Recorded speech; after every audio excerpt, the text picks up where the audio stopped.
What's going on YouTube? Zach with CSC Sports Cards coming at you with another video. Currently locked inside of the house due to the once in a generation snowstorm going on in Texas, which is really weird to think about because it's going to be like in the 70s next week, but it's been icy and snowy all across Texas. But finally got some power back, so I decided I could record a YouTube video. So the question I wanted to ask today was, can you day trade sports trading cards? We all know with stocks, you can day trade stocks, buy in bulk, make a 50 cent, let's say, profit on each transaction within the day, and boom, made a lot of money. Question is, can you do that with sports trading cards? So let's jump right into it. So what's the methodology? First, you have to find a player who will break out right when the season starts, or find a player who will have a good stretch of games mid-year and is quote-unquote heating up. Those are kind of your two criteria, as you want to find somebody who hasn't truly broken out yet, right? Next, you want to buy their Prism rookie or their equivalent, which in this case for baseball would be Bowman Chrome, in bulk. As we know with stocks, if you buy a stock for $1 and just trade it for $1.50 within the day, your 50-cent profit, that's not a lot. But when you're buying 10,000, 100,000 of that same stock, yeah, you can see how the 50 cents adds up and it's all of a sudden profitable. So we're going to kind of follow that equivalent logic with trading cards. Now, when we say day trade, we think within the day, right? With stock markets from open to close. For trading cards, we're going to do a 2-week span because it's really hard to day trade with trading cards because you have to get the cards in hand, you have to go find them. They're not as accessible as stocks necessarily, right? You can't just go on like Fidelity and click like buy 100. So we're going to give a 2-week window as kind of our day trading window for trading cards. So in terms of player criteria, first you want to find a player, like I said, who hasn't broken out yet, who hasn't hit that peak price necessarily, or who you think maybe they have hit a peak price, but they have room to grow. Next, you want them to be a starter or a good role player on the team. So last year we saw with Devontae Graham and Tyler Hero, their prices jumped from when they kind of took that bench six-man role to being a starter, getting more minutes, and scoring a lot of points. And that leads us into our next criteria, which is you must play meaningful minutes. And for our players, for basketball, you want to score. Nobody really invests in defenders. Unfortunately, that's why like Draymond Green and Rudy Gobert don't have a ton of like investment potential, I would say, whereas people who score a lot of points do. We kind of see that with like Trae Young, Steph Curry. I mean, again, these are good players, but you get the point. Next, for football, you want a quarterback or receiver. Last year we saw with like Josh Allen and DK Metcalf, these two guys are who people gravitated towards. No one really gravitates to running backs as much as they do quarterbacks or receivers. And that's so technically you could buy running backs, but at the same time, I think the profits would be greater with a quarterback or receiver.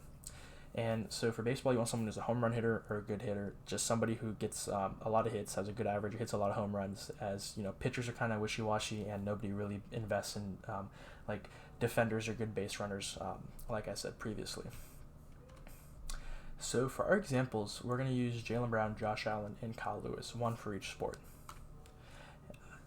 And so starting off with Josh Allen, we're going to see that if you kind of bought him 2 weeks before the season, so around August 30th in that range, and sold him when the season started, which was September 30th, you could have gone from $65 for card to $100 after the second week. And for right now, we're kind of talking about the price of his raw Prism rookie. I know we're using the pictures of the PSA 10, but we're using the raw version of their cards for the sake of this example, as the PSA 10s, you buy them for more, profits would be higher. So I remember buying mine for about $10 to $17 a card in like June or July. So you can already see how they've gained a lot. And I remember buying the PSA 10s for like $38 a card. And so, but for the sake of this example, if you would have bought in that 2-week window, your profit would have been $35 a card. This is excluding fees. We're simply saying if you had bought in the card and like went to a card show or on Instagram and sold it, you would make that profit. So as we said it with stocks, if you buy one, you can see how the profit would be low, like I said, $1.50. So here you can see if you bought 10, the profit would be $350. Not bad, right? But if you bought the 1,000, like we're talking about in bulk, your profit would be $35,000 within that 2-week span. Pretty crazy to think about. And again, these cards are very accessible. Like they made a lot of his Prism rookie cards, so it's really not for the sake of being like an accessible card is what we're talking about, right? These are like mass-produced cards that you could find in bulk, especially if you knew the right dealer or knew somebody who had them. So Jaylen Brown, for basically the second, quote-unquote, second basketball season, as I call it, because this was like post-bubble for when the new season started. So if you would have bought around December 14th and sold December 22nd, your profit would be $50 a card, as the card price average was about $50 to $100 in that jump in that 2-week span. So again, bought 10, made $500 profit, which is nice. And if you bought 1,000, you would have made $50,000 in profit in that 2 week span. Pretty crazy. And finally is Kyle Lewis, the guy who had the biggest jump out of these three players.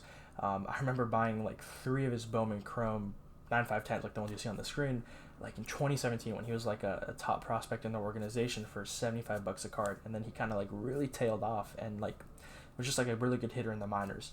And I remember these got up to, God, I think like $300 for his Bowman Chrome Rookie Auto. I cashed out at around 160-ish for one was like 150, 160, and 175. I sold all 3 at different times.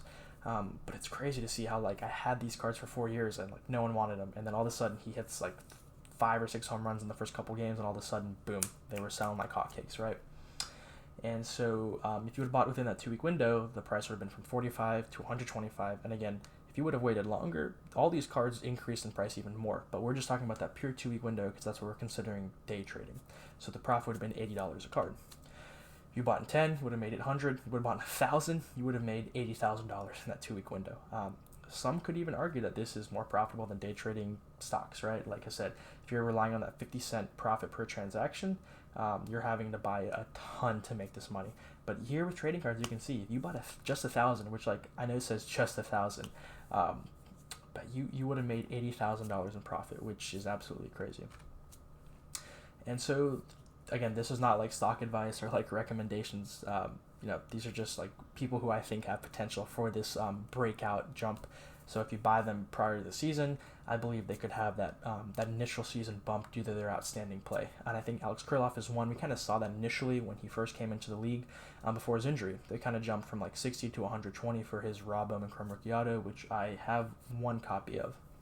And so I think he could have that bump again because he's on a good team. The Twins are a good team, and he's a great hitter. And he has that potential to be that home run / average hitter, like hitting for average player. And so next for football's Lamar Jackson. I know he already hit a peak on during the MVP season and whatnot, but his prices have since tailed off well below what they peaked at a couple months ago. And it's not like he had a bad season, right? He's actually been a very good quarterback in the pros. He just can't win in the playoffs because, I mean, my personal opinion, he has no receivers, right? He's already not like the best thrower in the world, so when you have that at quarterback, give him a receiver, you see what happens. What did Josh Allen, who had like accuracy problems, granted he solved those accuracy problems, but they gave him Stephon Diggs, boom, he had a breakout year, right? So if the Ravens get Lamar Jackson, good receiver, I think you're going to see a big spike in his play, which could lead to a big spike in his cards. And finally is Michael Porter Jr. The main problem for him right now is role. He is behind Jokic, is behind Jamal Murray, and the Nuggets seem to be leaning towards those 2 guys to carry them. Whereas Porter Jr., when they play him, when he's healthy, because he's back and healthy, he's getting like 20 points in 20 minutes. The dude's balling, but it's all about role. So maybe not 2021, but 2022 possibly.